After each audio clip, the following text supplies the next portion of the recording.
आइए शुरू करते हैं न्यूज पथ पर सफर और सबसे पहले ऐसी तस्वीरें जिनका जिक्र सरे रहा है। ये तस्वीरें सुर्खियों में भी है और सोशल मीडिया पर भी है। इनसे आपका बाखबर होना बेहद जरूरी है क्योंकि चौराहे पर इन्हीं की चर्चा है और चर्चा बाइक पर बैठे ऊंट की भी है। देखिए,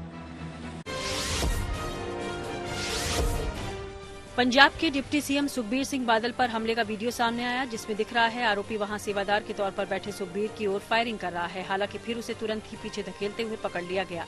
बताया गया कि गोल्डन टेम्पल में अपनी सजा पूरी करने बैठे सुखबीर बादल के चारों ओर पुलिस ने सुरक्षा घेरा बनाया हुआ था। जैसे ही आरोपी नारायण सिंह चौरा ने आगे बढ़ते हुए फायरिंग की कोशिश की, उसे सिपाही जसबीर सिंह ने मुस्तैदी दिखाते हुए पकड़ लिया।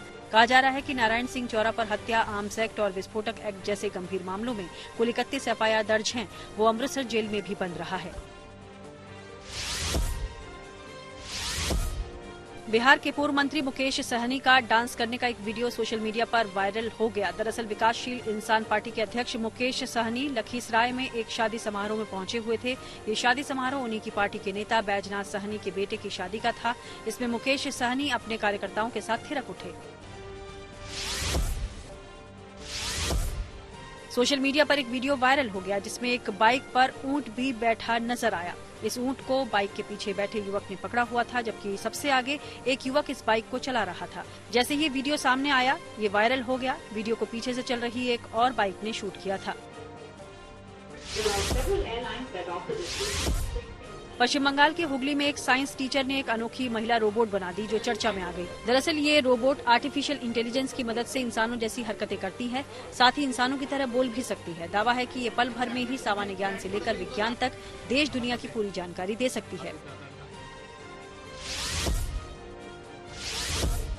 जर्मनी के म्यूनिख में अनोखा क्रिसमस ट्री बनाया गया जो सुर्खियों में आ गया। ये 2000 से ज्यादा सोने के सिक्कों से बना है। दावा है कि ये यूरोप का सबसे महंगा क्रिसमस ट्री है। इसकी कीमत करीब 5.2 मिलियन यूरो यानी भारतीय रुपयों के हिसाब से करीब 46 करोड़ रुपए है। इसकी ऊंचाई 3 मीटर है। इस क्रिसमस ट्री को म्यूनिख में लगाई गई प्रदर्शनी में रखा गया है। जिंदगी का सफर सुहाना हो, इसके लिए सावधान रहना जरूरी है। रोजमर्रा की आपाधापी में कुछ देर बैठकर सोचना समझना भी जरूरी है कि आपके आसपास क्या हो रहा है और जो कुछ हो रहा है उससे हमारी जिंदगी, हमारा परिवार कैसे प्रभावित हो सकता है। इसलिए हॉर्न बजाकर बाखबर करने वाली खबर जरूरी होती है। और आज की ये खबर हम सबकी जिंदगी से जुड़ी है। अगर आप गुरुग्राम में कहीं जाने के लिए कैब बुक कर रहे हैं तो सावधान हो जाइए। आप ये ना सोचें कि आपने किसी नामी कंपनी की कैब बुक की है तो आप सेफ हैं, क्योंकि वहां एक महिला को ऐप बेस्ड कैब बुक करना महंगा पड़ गया। शॉपिंग के बाद घर लौट रही महिला के साथ नामी कंपनी के कैब ड्राइवर ने गन पॉइंट की नोक पर 55,000 की लूट को अंजाम दिया है। पुलिस ने आरोपी को तो गिरफ्तार कर लिया। कंपनी ने भी इस घटना पर माफी मांगी है।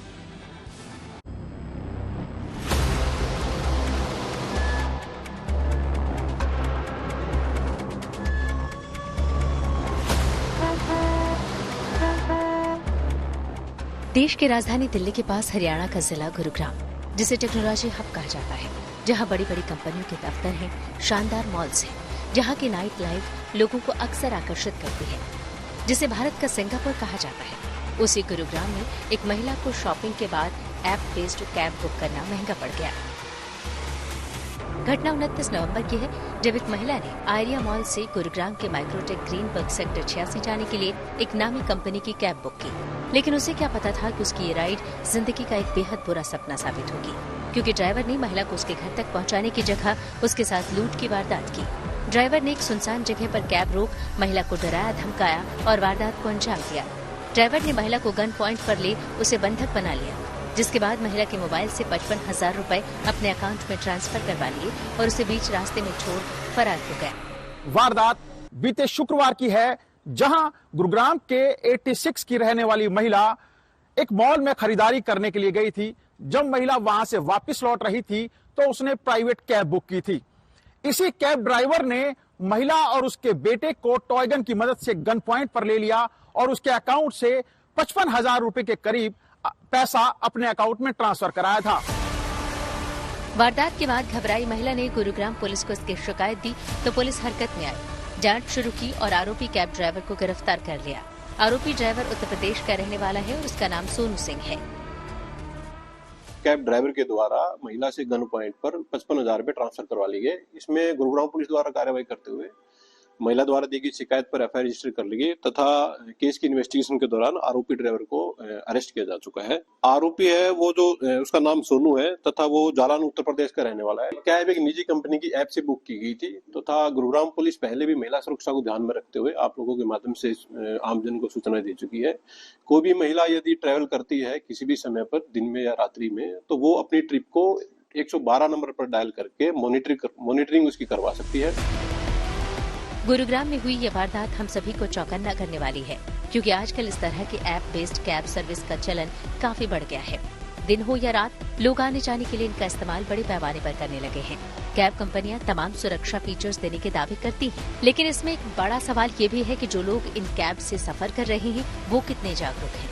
आमतौर से इन कंपनियों की मोबाइल ऐप में इस तरह के फीचर्स होते हैं, लेकिन या तो उनका प्रयोग नहीं किया जाता या फिर उसकी जानकारी ही लोगों को नहीं होती। ऐसे में आम लोगों में भी जागरूकता जरूरी है। दिक्कत ये है कि उन ऑप्शंस के बारे में यात्रियों को पता नहीं होता है, वो जानते नहीं है कि इमरजेंसी में हम उस ऑपरेटर की ऐप को ही कैसे इस्तेमाल करके तुरंत मदद पा सकते हैं। क्या कैब में जब कोई बैठा है, कोई कस्टमर बैठा है, कोई यात्री बैठा है, उसके पास ऐसी सिचुएशन में क्या कुछ इमरजेंसी के ऑप्शन होते हैं ऐप के भीतर ही? कस्टमर के लिए भी होते हैं और ड्राइवर के लिए भी होते हैं। कस्टमर के लिए ऐप में होते हैं। कस्टमर के लिए ऐप में एक इमरजेंसी बटन होता है जिसमें कई सारे ऑप्शन होते हैं। कस्टमर जिस ऑप्शन को भी इस्तेमाल करेगा तुरंत ही सबसे पहले ऑपरेटर के पास, और ऑपरेटर जो भी क्विक डिसीजन लेते हैं वो ले लेते हैं। ऐप में वो कहाँ दिखता है? और ऐप में कस्टमर की ऐप में कस्टमर खोलोगा आप, हाँ ये है, इसमें सारे ऑप्शन आ जाएंगे। आप चेक करो, आप ये सारे ऑप्शन आ जाएंगे। ये बता रहे हैं कि जब आप यात्रा शुरू करते हैं, कैब बुक करते हैं, तो आपके मैप पर ही एक इस तरह की शील्ड बनकर आती है। ये शील्ड बनी देख रहे हैं आप। कई लोगों ने कभी नोटिस नहीं किया होगा कि उनके रूट पर उनका जो मैप दिखाई पड़ता है उस पर इस तरह की शील्ड बनकर आती है। ये शील्ड ही असल में एक तरह से सेफ्टी बटन है। जैसे ही आप इस शील्ड को दबाएंगे तो आपको तमाम तरह के ऑप्शन दिखने शुरू हो जाएंगे। देखिए, जैसे हमने यहाँ पर दबाया तो इसमें इमरजेंसी हेल्प लिखकर आ रहा है। इसमें आ रहा है कॉल 112। एक रेड कलर की बेल आपको दिखाई पड़ रही है जो कि एक अलर्ट का इशारा करती है। यहाँ पर अगर आप उस पर क्लिक करते हैं तो इससे क्या होगा?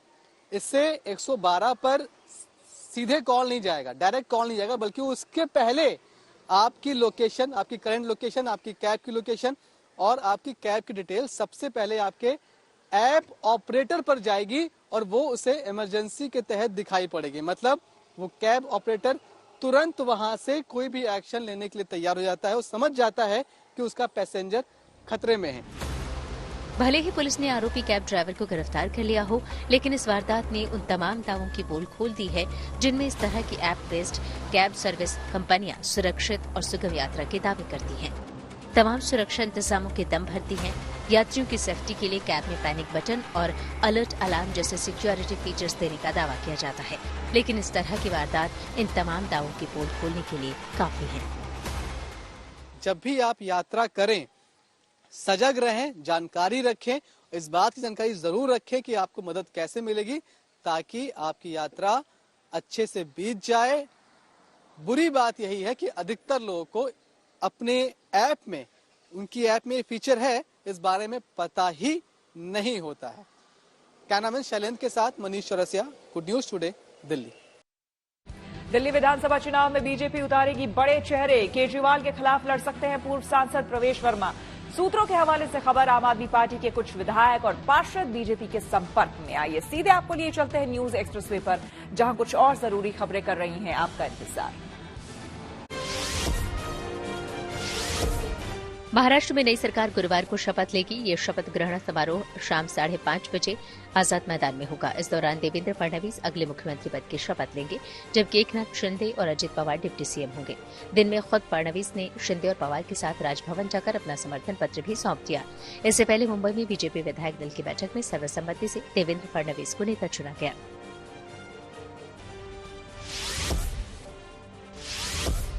महाराष्ट्र में अगली सरकार की स्थिति साफ होने के बाद देवेंद्र फडणवीस, अजित पवार और एकनाथ शिंदे समेत दूसरे नेताओं ने मुंबई में एक प्रेस कॉन्फ्रेंस की। इस दौरान वहां मजाक भी देखने को मिला। शिंदे ने अजित पवार पर चुटकी ली, जिसके बाद जमकर ठहाके लगे। दरअसल प्रेस कॉन्फ्रेंस में एक रिपोर्टर ने सवाल किया कि क्या अजित पवार और एकनाथ शिंदे भी गुरुवार को डिप्टी सीएम पद की शपथ लेंगे। इस पर शिंदे बोल ही रहे थे और तभी उन्होंने कहा कि शाम तक रुको, तब बताता हूं। ठीक इसी वक्त अजित पवार ने बीच में मजाक में कहा कि शिंदे का शाम तक पता चलेगा, मैं तो कल शपथ लेने वाला हूं। इसके बाद शिंदे ने कहा कि दादा यानी अजित पवार को सुबह और शाम दोनों समय शपथ लेने का अनुभव है। असल में अजित पवार ने इससे पहले साल 2019 में सुबह सुबह ही डिप्टी सीएम पद की शपथ ले ली थी। अरे भैया अभी तो कहा, देवेंद्र जी ने भी कहा, मैं भी कह रहा हूँ, रुको थोड़ा, अभी शाम तक रुको, अभी कल शपथ शाम तक उनका समझ में आएगा, मैं तो लेने वाला हूँ। मैं रुकने वाला हूँ। दादा को नहीं, अरे भाई दादा को अनुभव है, दोपहर शाम को भी लेने का और सुबह भी लेने का।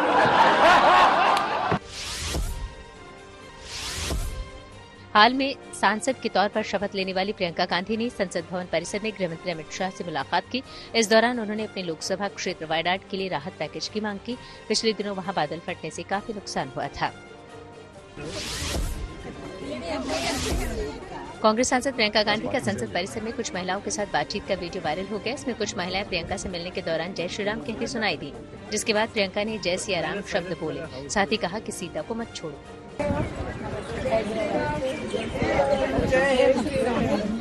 और सुनिए, हम महिलाएं हैं, जय सिया राम, सीता को मत छोड़ो।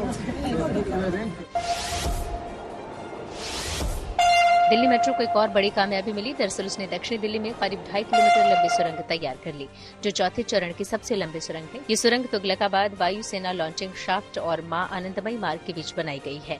फेज 4 में तुगलकाबाद से एरोसिटी कॉरिडोर तैयार हो रहा है। इंडियन नेवी डे पर ओडिशा के पुरी में खास कार्यक्रम का आयोजन किया गया। वहां के खूबसूरत ब्लू फ्लैग बीच पर हजारों लोगों की मौजूदगी में नौसेना ने न सिर्फ अपने पराक्रम का परिचय दिया, बल्कि अपनी उपलब्धियों से भी लोगों को रूबरू कराया। इस खास मौके पर राष्ट्रपति द्रौपदी मुर्मू और नौसेना प्रमुख एडमिरल दिनेश के त्रिपाठी भी मौजूद रहे। इस समारोह के आखिर में ड्रोन और लेजर शो भी आयोजित किया गया, जिसने इस कार्यक्रम की भव्यता को और बढ़ा दिया। भारतीय मूल की आर्टिस्ट जसलीन कौर ने स्कॉटलैंड में बड़ी उपलब्धि हासिल की। दरअसल उन्हें ब्रिटेन के प्रतिष्ठित टर्नर पुरस्कार से नवाजा गया। 38 साल की जसलीन का जन्म स्कॉटलैंड के ग्लासगो में हुआ है। उन्हें लंदन में एक समारोह के दौरान इस पुरस्कार के तौर पर करीब 27 लाख रुपए मिले। जसलीन की कई आर्ट को पहले दुनिया भर में सराहना मिल चुकी है। खबरों के एक्सप्रेसवे से आगे रुक करते हैं सियासी ढाबे का, जहां आज की सबसे दिलचस्प खबर मौजूद है। संभल में सर्वे के दौरान हुई हिंसा को 10 दिन बीत चुके, लेकिन सड़क से लेकर संसद तक संग्राम जारी है। कांग्रेस सांसद और लोकसभा में नेता प्रतिपक्ष राहुल गांधी और प्रियंका गांधी संभल जाने के लिए रवाना तो हुए। उन्हें हिंसा में मारे गए लोगों के परिजनों से मिलना था, लेकिन यूपी पुलिस ने उनके काफिले को गाजीपुर बॉर्डर पर ही रोक दिया। दिल्ली मेरठ एक्सप्रेसवे पर राहुल और प्रियंका करीब 2 घंटे तक रुके रहे। कांग्रेस कार्यकर्ता पुलिस से उलझते रहे। एक्सप्रेसवे पर हंगामा और हुड़दंग होता रहा और इस दौरान सैकड़ों लोग जाम में फंसे रहे। राहुल गांधी ने खुद अधिकारियों से बात की और अकेले पुलिस के साथ संभल चलने को कहा, लेकिन इस पर भी बात नहीं बन सकी। नतीजा ये हुआ कि राहुल गांधी वापस लौट गए।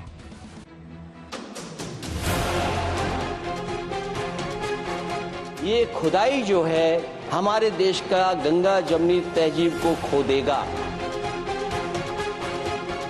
सरकार ने गंभीरता से लिया है। न्यायिक जांच भी चल रही है, उच्च स्तरीय जांच भी चल रही है। संभल में हिंसा हुई है और लोग मारे गए हैं और हम अपनी आंखों से वहां जाकर समझना चाहते थे कि हुआ क्या, मगर पुलिस ने हमें परमिशन नहीं दी। 24 नवंबर को जामा मस्जिद में सर्वे के दौरान हुई हिंसा के बाद यूपी के संभल में भले ही शांति है, लेकिन इस बहाने सड़क से संसद तक सियासी संग्राम छिड़ा है। संभल हिंसा के 10 दिन के बाद लोकसभा में नेता विपक्ष राहुल गांधी, कांग्रेस सांसद प्रियंका गांधी वाड्रा समेत अपने 5 सांसदों के साथ संभल जाने के लिए दिल्ली से रवाना तो हुए, लेकिन रास्ते में ही उनके काफिले को रोक लिया गया।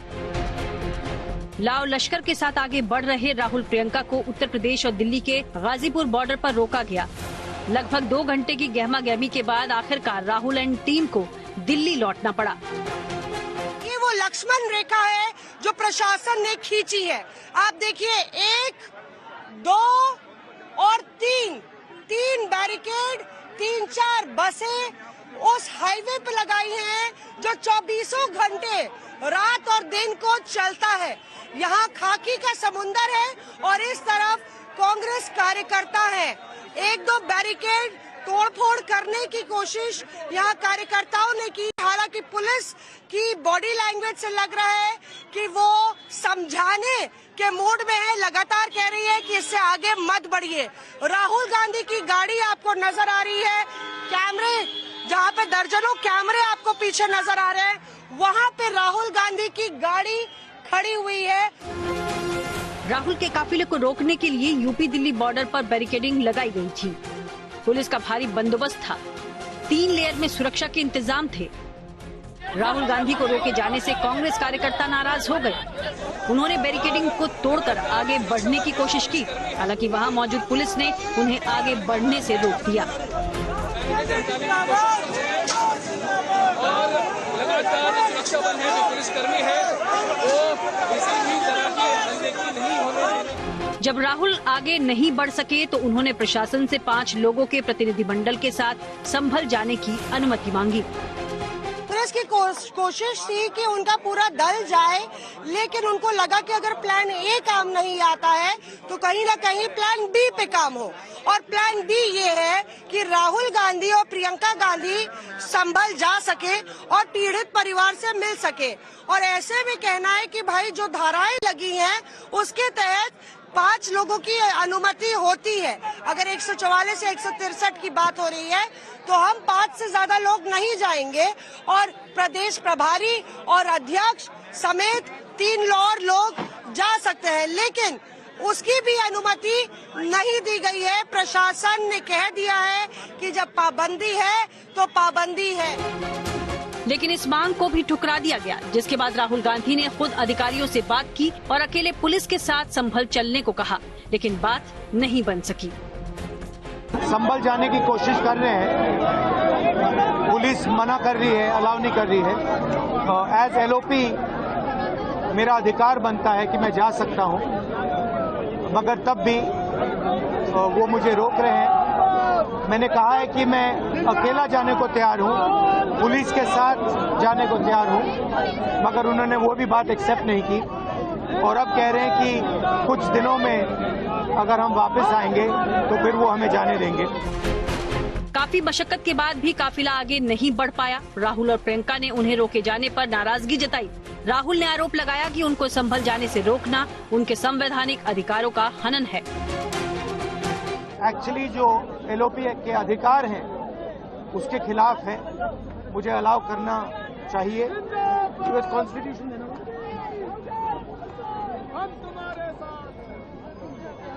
ये कॉन्स्टिट्यूशन के खिलाफ है।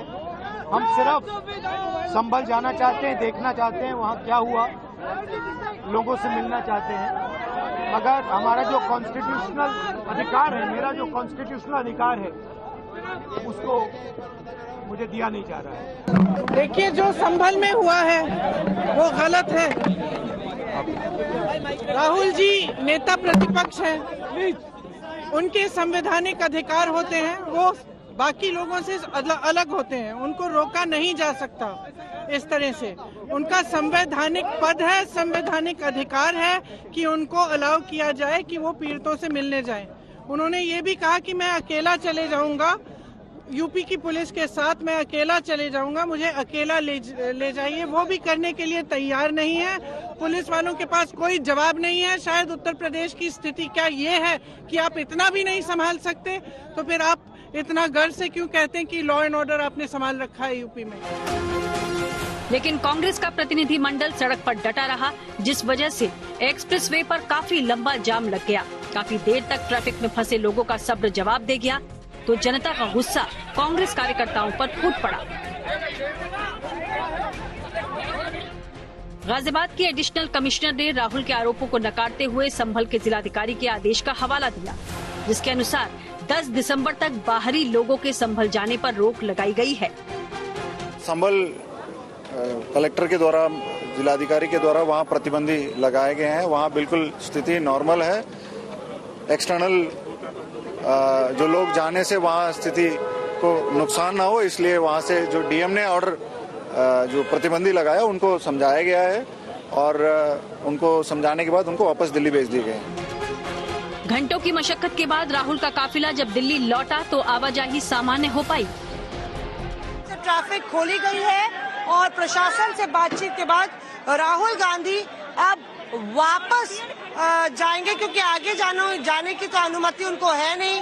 अजय राय, राहुल गांधी, प्रियंका गांधी और सभी लोग अब यहाँ पे वापस जाते हुए 2 घंटे की रस्साकशी के बाद यहाँ नेशनल हाईवे पर गतिरोध सुलझा तो नहीं है, मे बी पोस्टपोन हो गया है। राहुल के संभल जाने की जिद पर बीजेपी ने जोरदार प्रहार किया। बीजेपी बोली, इंडिया गठबंधन में संभल पर श्रेय लेने की होड़ मची है। श्री राहुल गांधी जी के पास Z+ विद ASL सिक्योरिटी है। ASL का फुल फॉर्म ये वो सिक्योरिटी है जो देश के गृह मंत्री के पास है, देश के रक्षा मंत्री के पास है। ASL का मतलब होता है एडवांस सिक्योरिटी लाइसेंसिंग। इस सुरक्षा का व्यक्ति, ये प्रधानमंत्री के बाद सर्वोच्च स्तर की सुरक्षा है। इस प्रकार की सुरक्षा के व्यक्ति को जहां जाना होता है एडवांस में वो प्रोग्राम बताया जाता है, एडवांस में वहां पर पुलिस की टीम पहुंचती है और उस जगह को सैनिटाइज करती है और उसके बाद क्लियरेंस देती है। तो ना तो आपके दिल की भावना थी जाने की और ना आपने औपचारिक रूप से जो आपका दायित्व और सुरक्षा उन दोनों के हिसाब से भी आपने जाने की मंशा नहीं की, एक रस्म अदायगी की और उसके उपरांत लौटकर आ गए। संभल पर बीजेपी और समाजवादी पार्टी में भी जुबानी जंग तेज है। अखिलेश ने पूछा, आखिर यूपी पुलिस हम लोगों को संभल जाने से रोक क्यों रही है? चाहे समाजवादी पार्टी हो चाहे कांग्रेस पार्टी हो, संभल के मामले में जो राजनीति करना चाहते हैं तो इनको राजनीतिक उत्थान नहीं, इनका राजनीतिक पतन होगा। पहले समाजवादी पार्टी की ड्रामेबाजी चलती रही, पहले उन्हीं की पार्टी के विधायक सांसद निर्दोष लोगों को मरवाने का काम करते हैं और अब कांग्रेस के नेता और प्रतिपक्ष के नेता श्री राहुल गांधी जी और कांग्रेस ही अपना नौटंकी शुरू कर दिए हैं। आखिरकार भारतीय जनता पार्टी की सरकार छिपाना क्या चाहती है? पहले दिन से ही इस बात को सबने कहा है। समाजवादी पार्टी का भी यही मानना है और समाजवादी पार्टी के साथ साथ आम जनता का ये मानना है, जो कुछ करा धरा है सब भारतीय जनता पार्टी के इशारे पर वहाँ के प्रशासन ने ये घटना की है। जब एक बार सर्वे के लिए सब सहमत थे, सबने सर्वे कराया, आप दोबारा सर्वे इसलिए कराने गए कि झगड़ा नहीं हुआ। जो लोग नारे लगाते गए उनके खिलाफ क्या कार्रवाई भारतीय जनता पार्टी ने की है? किसी भी दल के नेता को ये जाने नहीं दे रहे। आखिरकार छिपाना क्या चाहते हैं? संसद में राहुल को संभल जाने से रोकने पर कांग्रेस सांसदों ने हंगामा किया और बाद में विपक्ष के कई सांसदों ने सदन से वॉकआउट कर दिया। बहरहाल संभल पर सियासी बयानबाजी थमती नजर नहीं आ रही। सवाल है कि संभल पर चल रहे संग्राम पर कब विराम लगेगा। गाजियाबाद से मौसमी सिंह, पीयूष मिश्रा और हिमांशु मिश्रा के साथ bureau report, good news today. News पर आ गया है धन बाजार, जहां शेयर बाजार से लेकर कारोबार तक की सभी अहम खबरें होती हैं, जिसका सीधा रिश्ता आपकी आमदनी आपके जेब से होता है। तो तेज रफ्तार खबरों के बीच ये जरूरी खबरें छूट न जाए, इसलिए सीधे आपको लिए चलते हैं धन बाजार। उतार चढ़ाव भरे कारोबार के बीच बुधवार को बाजार बढ़त के साथ बंद हुआ। सेंसेक्स 111 अंक उछलकर 80,956 पर बंद हुआ। वहीं निफ्टी भी 10 अंक ऊपर 24,467 पर पहुंच गया। बैंक, आईटी और हेल्थ केयर समेत कई सेक्टरों के शेयरों में तेजी रही। बुधवार को दिल्ली में सोना 150 रुपए सस्ता हुआ। इसके साथ ही अब दिल्ली में 10 ग्राम सोने की कीमत घटकर 78,850 रुपए पर आ गई। हालांकि चांदी 100 रुपए महंगी हुई। अब 1 किलो चांदी की कीमत बढ़कर 92,500 रुपए पर पहुंच गई। कच्चे तेल की कीमतों में बढ़ोतरी के बीच बुधवार को डॉलर के मुकाबले रुपया फिसल गया। इसमें 8 पैसे की गिरावट आई। इस तरह $1 के मुकाबले रुपए की कीमत 84 रुपए 76 पैसे हो गई। के सफर में अब सोशल अड्डा का रुख करते हैं, जहां आज बात होगी एमपीएससी यानी कि महाराष्ट्र पब्लिक सर्विस कमीशन की परीक्षा में पूछे गए 2 विवादित सवालों के, जिनको लेकर आयोग की काफी आलोचना हो रही है। दरअसल एमपीएससी की इस साल 1 दिसंबर को हुई प्रारंभिक परीक्षा में पूछे गए वैकल्पिक जवाब वाले 2 सवालों पर विवाद हो रहा है। इनमें से एक सवाल महिलाओं की शिक्षा को घटती फर्टिलिटी यानी कि प्रजनन क्षमता से जोड़ने वाला है। वहीं दूसरे सवाल में शराब पीने से बचने के लिए 4 विकल्प में से एक चुनने को कहा गया। सिविल सर्विस परीक्षा में पूछे गए इन दोनों ही सवालों की प्रासंगिकता पर एजुकेशन एक्टिविस्ट और कई छात्र सवाल कर रहे हैं। इनमें एक सवाल ये था कि महिलाओं की शिक्षा प्रजनन क्षमता को कम करती है क्योंकि, और इसके लिए 4 वैकल्प के जवाब भी दिए गए हैं। पहला, शिक्षा से महिलाएं कामकाजी बनती हैं। दूसरा, शिक्षित महिलाएं अपने बच्चों को भी पढ़ाना चाहती हैं। तीसरा, शिक्षा और साक्षरता से महिलाओं को गर्भ निरोधक के बारे में अधिक जानकारी मिलती है। और चौथा विकल्प ये है कि महिलाओं की आर्थिक स्थिति में सुधार है। वहीं परीक्षा में शराब पीने से जुड़े एक सवाल को लेकर भी काफी चर्चा हो रही है और इस पर विवाद हो रहा है। सवाल ये था कि आपके दोस्त शराब पीना पसंद करते हैं और आपको भी ऐसा करने को प्रेरित करते हैं। यदि आप उनके साथ नहीं जाना चाहते और खुद को शराब पीने की आदत से दूर रखना चाहते हैं तो आप क्या करेंगे? इसका जवाब देने के लिए 4 विकल्प दिए गए। इनमें पहला विकल्प था, मैं अपने दोस्तों को बताऊंगा कि मेरे माता पिता ने मुझे शराब पीने से मना किया। दूसरा विकल्प, मैं शराब पीने से मना कर दूंगा। जबकि तीसरे विकल्प में कहा गया कि मैं शराब सिर्फ इसलिए पीऊंगा क्योंकि मेरे दोस्त शराब पी रहे हैं। वहीं सवाल के जवाब का चौथा विकल्प ये था कि मैं मना कर दूंगा और उनसे झूठ बोल दूंगा कि मुझे लिवर की बीमारी है। कई लोग इन दोनों सवालों की प्रासंगिकता पर सवाल उठा रहे हैं तो कई इसे पब्लिक सर्विस के लिए चुने जाने वाले उम्मीदवारों के लिए फालतू के सवाल करार दे रहे हैं। बड़ा सवाल ये कि क्या वाकई इतनी बड़ी परीक्षा में ऐसे सवाल पूछे जाने चाहिए? सोशल अड्डा में हमने इसी मुद्दे पर कुछ लोगों से बात की और उनकी राय जानी। अभी ये क्वेश्चन आया है फर्टिलिटी को लेके, इन्होंने सीधा बोला है कि मतलब एजुकेशन से फर्टिलिटी का रिलेशन है, बट ऐसा नहीं है। उन्होंने मतलब हम जो एनसीईआरटीज में भी है पॉपुलेशन ग्रोथ से उन्होंने कहीं दे रखा है, बट फर्टिलिटी वर्ड यूज करना बहुत ही कॉन्ट्रोवर्शियल है क्योंकि वो एक फर्टिलिटी को कम करना वो एक मेडिकल कंडीशन हो सकती है किसी की भी, एजुकेशन से उसका कोई मतलब नहीं है। ऑनेस्टली ऐसे क्वेश्चंस बनते नहीं है क्योंकि इसमें जो ऑप्शंस आते हैं ना उसमें जनरली सारे ऑप्शंस ही सही होते हैं। फॉर एग्जाम्पल जो आपने सेकंड क्वेश्चन भी बोला उसमें फर्टिलिटी रिलेटेड जितने भी क्वेश्चन सारे ऑप्शंस हैं कि उनके पढ़ाई लिखाई से कैसे फर्टिलिटी पर असर पड़ रहा है, उसमें ऑप्शन ए जो है, बी जो है, सी जो है, डी है। मैंने सारे ऑप्शंस देखे हैं, वो सारे आंसर सही हैं, लेकिन at the end of the day होगा क्या कि जो भी आंसर उनके हिसाब से एक कोई सही होगा एंड उसको वो सही कंसिडर करेंगे।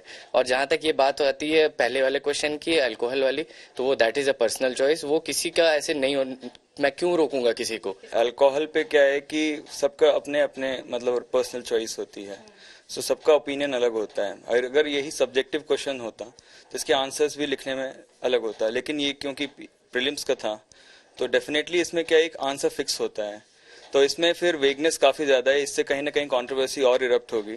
तो ये गवर्नमेंट को अवॉइड करना चाहिए इस तरह क्वेश्चन से जहाँ पे एक नई डिबेट शुरू हो जाए। आई डोंट नो कि उन्होंने फर्टिलिटी किस सेंस में यूज किया है, क्योंकि जो आंसर जो भी उन्होंने प्रोवाइड किए, जो भी ऑप्शंस वो जो भी वो सारे सही हैं कि वो विमेन के एजुकेशन के लिए एडवांसमेंट के लिए वो कंट्रीब्यूट करता है या फिर अपॉर्चुनिटीज को बढ़ाता है वर्क के फील्ड में। तो all the options are right, but fertility just that कि हमें पता नहीं एग्जैक्टली कि उन्होंने किस कॉन्टेक्स्ट में यूज़ किया, मे भी उनके दिमाग में कुछ और चल रहा है और उन्हें वो वर्ड इंट्रोड्यूस कर दिया है। तो आई गेस वो फर्टिलिटी की जगह कोई और अगर वर्ड यूज़ करते या रखते तो it would have been fine. Google का अपने यूजर्स को एक और तोहफा। टेक्नोलॉजी से जुड़ी ऐसे ही हर एक जरूरी खबर को जानने समझने के लिए आइए चले डिजिटल का लिए। सरकार ने फर्जी ट्रेडिंग ऐप को लेकर अलर्ट जारी किया। दरअसल साइबर अपराधों से निपटने वाली गृह मंत्रालय की विंग साइबर दोस्त ने अपने सोशल मीडिया हैंडल पर कुछ दिशा निर्देश बताए। इसके मुताबिक लोगों को शेयर मार्केट की फेक इन्वेस्टमेंट और फेक ऑफर्स की धोखाधड़ी से बचने की सलाह दी गई और ऐसी किसी भी फर्जी ऐप को डाउनलोड नहीं करने को कहा गया। इसके अलावा ऐसे संदिग्ध मामलों की जानकारी 1930 पर देने के निर्देश दिए गए। एप्पल ने अपने एक कर्मचारी के आरोपों को खारिज कर दिया। इससे पहले कर्मचारी के डिवाइस और आई क्लाउड अकाउंट के जरिए जासूसी करने का आरोप लगा था। इस कर्मचारी ने कैलिफोर्निया की अदालत में एक केस भी किया है। आरोपों के मुताबिक कंपनी उनके घर में रहते हुए भी फिजिकल, वीडियो और इलेक्ट्रॉनिक रूप से निगरानी कर सकती है। हालांकि कंपनी ने साफ किया कि वो कर्मचारी के इस दावे से पूरी तरह से असहमत है और इन आरोपों में कोई भी दम नहीं है। गूगल ने अपने यूजर्स को एक तोहफा दिया। दरअसल उसने एआई वीडियो टूल वीओ पेश कर दिया। हालांकि अभी ये सुविधा बिजनेस यूजर्स को ही मिलेगी। इसकी मदद से टेक्स्ट के जरिए वीडियो बनाए जा सकते हैं। आइए रुक करते हैं प्रगति मार्ग का, जहां ऐसी खबरें हैं जो कि देश की तरक्की, प्रगति और लोगों की काबिलियत दिखाती है। यहाँ आज हम आपको एक ऐसे म्यूजियम के बारे में बताएंगे जिसका रिश्ता आपकी सेहत से है। दरअसल ये दांतों का म्यूजियम है। इसमें खास बात यह है कि यहाँ आप दांतों के इलाज और इसके मेडिकल साइंस के बारे में भी जान सकते हैं। देखिए ये रिपोर्ट।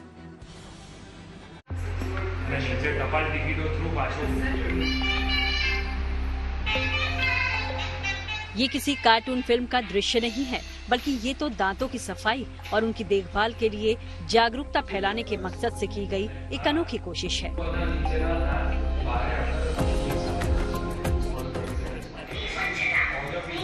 ऑगमेंटेड रियलिटी के माध्यम से यहाँ लोगों को दांतों के बारे में जानकारी दी जा रही है। वडोदरा में ये दांतों का अस्पताल नहीं बल्कि दांतों का म्यूजियम है, जहाँ दांतों के बारे में हर तरह की सूचना मुहैया कराई जाती है। वडोदरा के मशहूर डेंटिस्ट डॉक्टर योगेश चंद्राना और उनके बेटे डॉक्टर प्रणव चंद्राना ने ये अनोखा डेंटल म्यूजियम बनाया है, जो देश में अपनी तरह का पहला म्यूजियम है। देश में करीबन 350 डेंटल कॉलेजेस हैं, बट जिस तरीके का कलेक्शन हमारे पास है उस तरीके का कलेक्शन वैरायटी टर्म्स में भी, और जो कंसेप्ट से हमने इसे बनाया है कि बचपन से लेके 55 तक सभी उम्र के लोगों को कुछ न कुछ चीजें हमारे म्यूजियम से ले जाने को मिलेगी। इस डेंटल म्यूजियम की स्थापना 2016 में की गई। यहाँ पर दुनिया भर के dental stamp, toothbrush, toothpaste, mouth wash, पुराने डेंटल उपकरण, पुरानी डेंटल चेयर, टूथ पेंटिंग और डेंटल कॉमिक्स का दीदार किया जा सकता है। तो साथ ही साथ टूथपिक, दांतों से जुड़ी कलाकृतियां भी देखी जा सकती हैं। यहाँ दांतों के इलाज के इतिहास के बारे में आसानी से जाना जा सकता है। इसके लिए यहाँ इंटरैक्टिव वॉल जैसी आधुनिक तकनीक का भी इंतजाम किया गया है, ताकि लोग दांतों के बारे में जानें और शरीर के इस खास अंग का बेहतर तरीके से ख्याल रख पाएं। ओरल हेल्थ अवेयरनेस, क्योंकि दांत 32 दिए ऊपर वालों ने, तो हम लोग उसे निगलेक्ट बहुत करते हैं। कई बार लोग बोलते हैं कि डेंटल ट्रीटमेंट महंगा है। महंगा डेंटल ट्रीटमेंट नहीं है, बल्कि जो डेंटल ट्रीटमेंट को और दांत के प्रॉब्लम्स को आप निगलेक्ट कर रहे हो ना, वो महंगा है। तो अगर आप पहले ही ध्यान रखोगे तो आपको वो ट्रीटमेंट के लिए जाने की जरूरत ही नहीं पड़ेगी। खास बात यह है कि दांतों के डॉक्टर इन पिता पुत्र ने इस म्यूजियम के निर्माण के साथ साथ अनोखे विश्व रिकॉर्ड भी कायम किए हैं, जिन्हें Guinness book of world records में जगह मिली है। 2 Guinness book of world record हमारे नाम दर्ज हुए। उसमें पहला सबसे ज्यादा टूथब्रश इन द वर्ल्ड वो एक मिला, और दूसरा मैक्सिमम और लार्जेस्ट डिस्प्ले उसको प्रदर्शित करने का दूसरा अवार्ड पूरे फैमिली के नाम में सबको मिला। इस डेंटल म्यूजियम में 26 देशों के 2371 टूथब्रश शामिल किए गए हैं। अभी तक 40,000 से ज्यादा लोग इस म्यूजियम को देखने आ चुके हैं और जानकारी मिल रही है, तो डेंटल हाइजीन के बारे में लोगों की जागरूकता भी बढ़ रही है। वडोदरा से दिग्विजय पाठक के साथ bureau report, good news today. इसी के साथ न्यूज पथ में मेरे यानी कि श्वेता झा के साथ फिलहाल इतना ही। देश दुनिया की तमाम पॉजिटिव खबरों के लिए आप देखते रहिए गुड न्यूज टुडे।